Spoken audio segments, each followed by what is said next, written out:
जैसे उसका रहस्य जो नहीं जानते वो नहीं समझ पाते। जैसे पुण्य अधिक है, पाप कम है, तो हमें पहले पाप भोगाया जाएगा। ये हमारे सृष्टि भागवतिक विधान में है, पहले पाप भोगवाया जाएगा। और जहां ये खत्म हुआ तो पीछे का पुण्य और अभी का पुण्य, प्रकाश ही प्रकाश, आनंद ही आनंद, कभी दुख नहीं भोगना पड़ेगा आगे। हाँ, और जिसका पाप अधिक होता है और पुण्य थोड़ा होता है, तो पहले उसे पुण्य भोगाया जाएगा। अब वो पाप करते हुए भी आनंदित है, पाप करते हुए भी सुरक्षित है, पाप करते हुए भी बहुत स्वस्थ है, सब उसकी अनुकूलता है। और जहां उसका वो पुण्य खत्म हुआ और वर्तमान का पाप और पूर्व का पाप लगा, विध्वंस हो जाएगा, मिट्टी में मिल जाएगा, किसी काम का नहीं रहेगा। ये रहस्य हाँ, आंतरिक ये रहस्य है। देखो, महाराज नृग ने इतना दान किया कि दानियों में सर्वश्रेष्ठ नाम पड़ा। उनसे थोड़ा सा पाप बन गया, गाय जो दान न लेने वाले ब्राह्मण की गाय गौशाला आ गई और उन्होंने दान में दे दिया। अब वो वापस नहीं दे रहा था, वो वापस ले नहीं रहा था, और गौएं बस इतने अपराध के। तो वहां पूछा गया कि आप अपने आप का थोड़ा सा पाप है, आपको भोगना पड़ेगा, तो आप पहले पाप भोगिए क्योंकि थोड़ा है।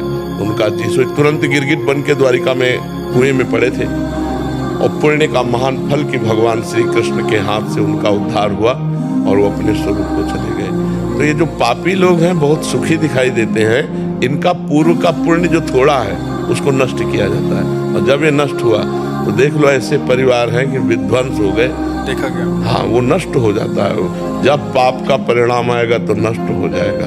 बड़े बड़े संतों को कष्ट में देखा जाता है कि उनके थोड़े पाप है, भोग कर वो भगवान को प्राप्त होंगे। और जो भजन कर रहे हैं वो उनमें काफी प्रश्न भी आते हैं ऐसे, तो फिर तो पूर्व का जो पाप है वो उसको कष्ट दे रहा है। और जहाँ ये पूर्व का पाप नष्ट हुआ और पुण्य का मिलान हुआ, प्रकाश हो जाएगा, आनंदित हो जाएगा।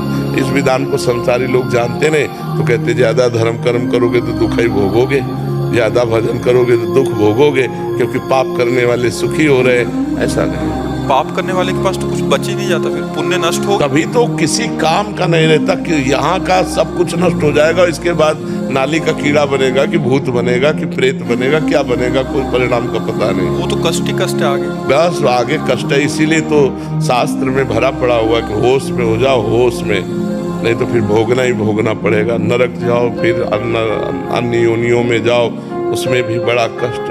मनुष्य शरीर में तो कहीं पीड़ा है तो हम वैद्य डॉक्टर से मिल सकते हैं, लेकिन सुअर कुत्ता बनने पर अरे जिंदा जला के लोग खा रहे हैं, हाथ पैर बांध दिए ऐसे ही लकड़ी में, नीचे से आग लगा दी, धीरे धीरे पक रहा है और उसे खा रहे हैं। बड़ा पाप कर्म करते हैं। पाप कर्म का फल बहुत दुखमय होता है। अब मान लो इस समय हम सुधार में चल रहे हैं, लेकिन पीछे बुरा किया तो भोगना पड़ेगा।